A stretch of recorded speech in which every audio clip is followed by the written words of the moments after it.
That is why, kung madala sila sa linyada, may utang na sila nga kabalaslan sa ila leader nga nagpasulod sa ila. Mihura, sang banwa. Ang ila nga loyalty, mga abyan, ara sa kay Dapuga King, hindi sa aton nga mga pumuluyo. Mihura, sang banwa. So amo ina mabi nga ginatawag sila nga rubber stamp. Inang wala bigid balas ang bayag nga mag-question kag mag-raise sa mga palamang kutanon sa tion nga may mga ginapdikta sa ila si Dapuga King nga mga resolusyon kag ordinansa nga pabor lang niya sa ila kag disbintaha sa aton nga mga pumuluyo. Mihura, sang banwa. Magabasa kita sa aton sini nga mga text messages.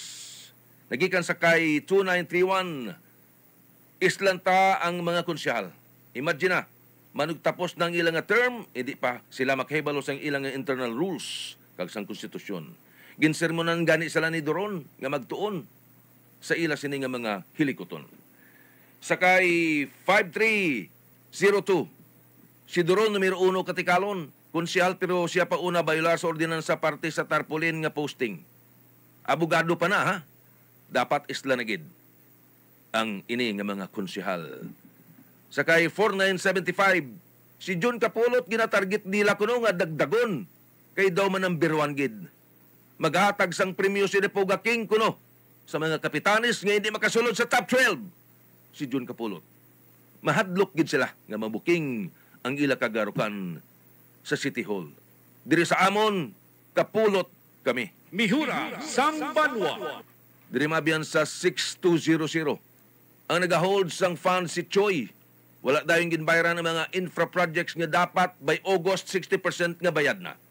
Subong, as per information, nagapangita na siya tapalan sang nga kung sino. Nagapangita na sa tapalan niya kung kay sino siya mamasol nga awala nagdaog sang seal of good local governance ang city government.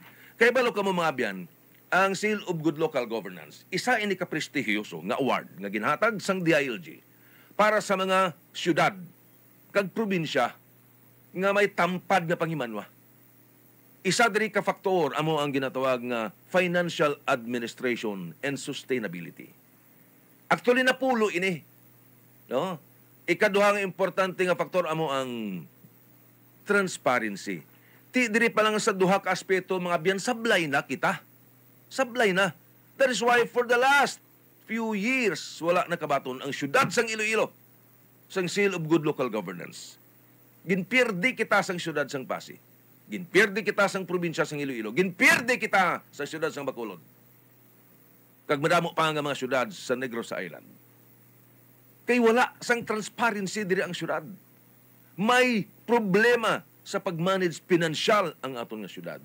Kag ini mga abyan, ang ining mga awards ginabato naton subong mga puni-puni lang ini.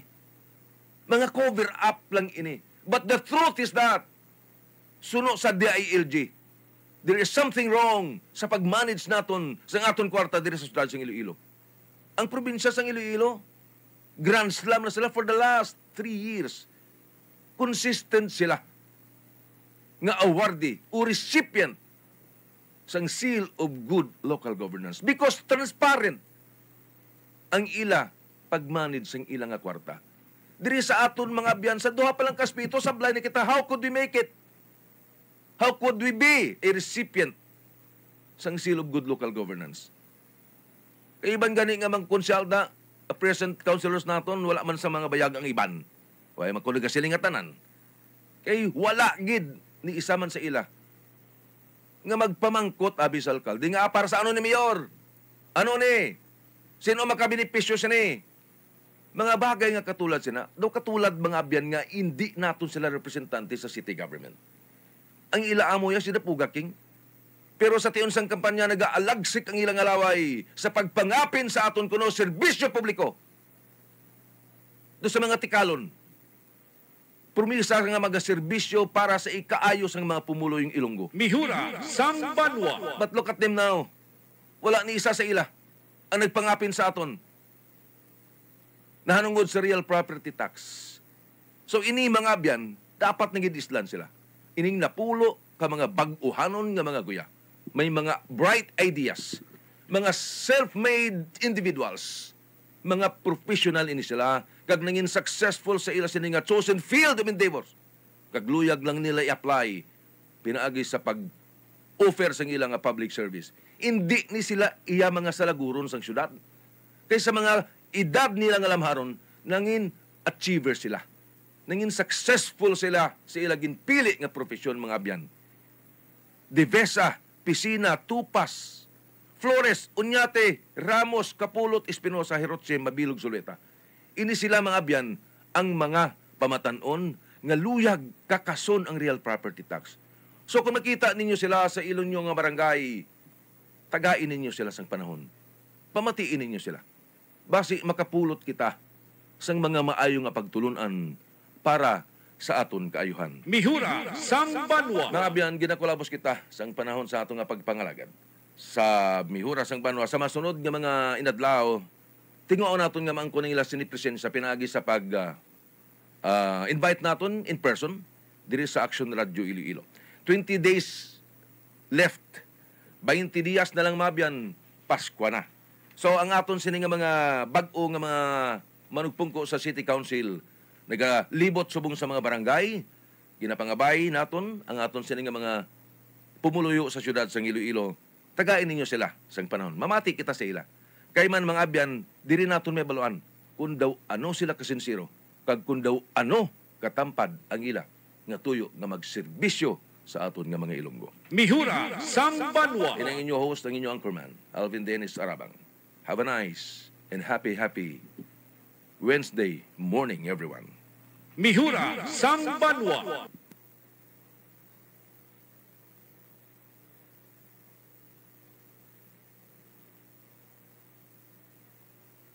Okay. 29 minutos na ang nakaligad sa takna nga alas 10. Wala pa di akong nga technical partner eh. Basi off the air tabla. Masubrata sa erita. Anyway, mga abyan, Mihura sang banwa. pasalamat kita sa aton sila nga pagbuylog kag pagpamati. No? Actually, subong ang guest ko, feeling na lang ni. Sige. Ang guest ko tani subong si Attorney Kisa Piscina. Only that mga abyan nga masako. May mga hearing siya subong, no? Anak ni siya ni Attorney former councilor Tony Piscina. Okay lang mag-overtime ko? wala rin. Okay, nag-meeting sila subong. Anyway, mga abyan, ang aton kung tani dinapit nga bisita, mag-plastar sa iya sini nga mga plataforma di gobyerno. Kagang iya sini nga mga advokasya. Gamay lang ini nga tinuga. Parihuman bala sa kay Attorney Piscina, no? Small but terrible. Ang ila galing sini mga abyan nga abilidad, hindi sa physical, kundi sa utok. Nagagata ang utok, no? Ini sila may mga panindugan. Kaglabaw sa tanan, mga independent-minded ini sila. At ibasa na lang tadi sang iban pa nga mga text message, no? Keti Ari. Nagsululod ng iban nga mga text messages mga abyan. May pila pa kita minutos, 5 minutes pa, overtime ta. O sige, wala problema. Total gamiting pamanday, no? Sa aton nga mga tagpalamati, extend tayo, sige, okay. So amoy ina mga abyan, sana sining na naton may napulo ka mga criteria ang DILG, Department of Local Government, sa paghatag sang award sa mga syudad kag probinsya para sa Seal of Good Local Governance. Ini mabiyan amo ang Financial Administration and Sustainability. Palpak kita diri. Ambot paano kita magdaog kay ang inflation rate na nagapangrakaat kay grabe ang aton nga pangutang. Ang isa ka problema, ginsolusyonan kung tani, pero ang solusyon problema gihapon. Sa disaster preparedness mga abyan, wagid kita di, palpak gid kita di. No? Ari, sa sustainable education, ti ang allowance kuno sa mga manunudlo sa alternative learning system. Kagiban pa nga mga maestra, tinuig na nga wala pa mabayaran. Ang mga athletes ta, nag-graduate na pero ang ila sining allowance sang nag-attend sang regional kag national games, wala pa nakatupa. Paano kita makaangkon sang sustainable education? Ari pa, business friendliness and competitiveness. Palpak man kita diri, sablay kita di. Amo na kun nga kita makaangkon sang Seal of Good Local Governance. Paano kita mangin business friendly? Kay nagaumpok ang mga investors kay kamahal sang tax ta. Ang mga existing nga mga negosyante base magsirang iban bangon sang kataas sang tax. Tapos nagtaas pagid ang minimum wage rate.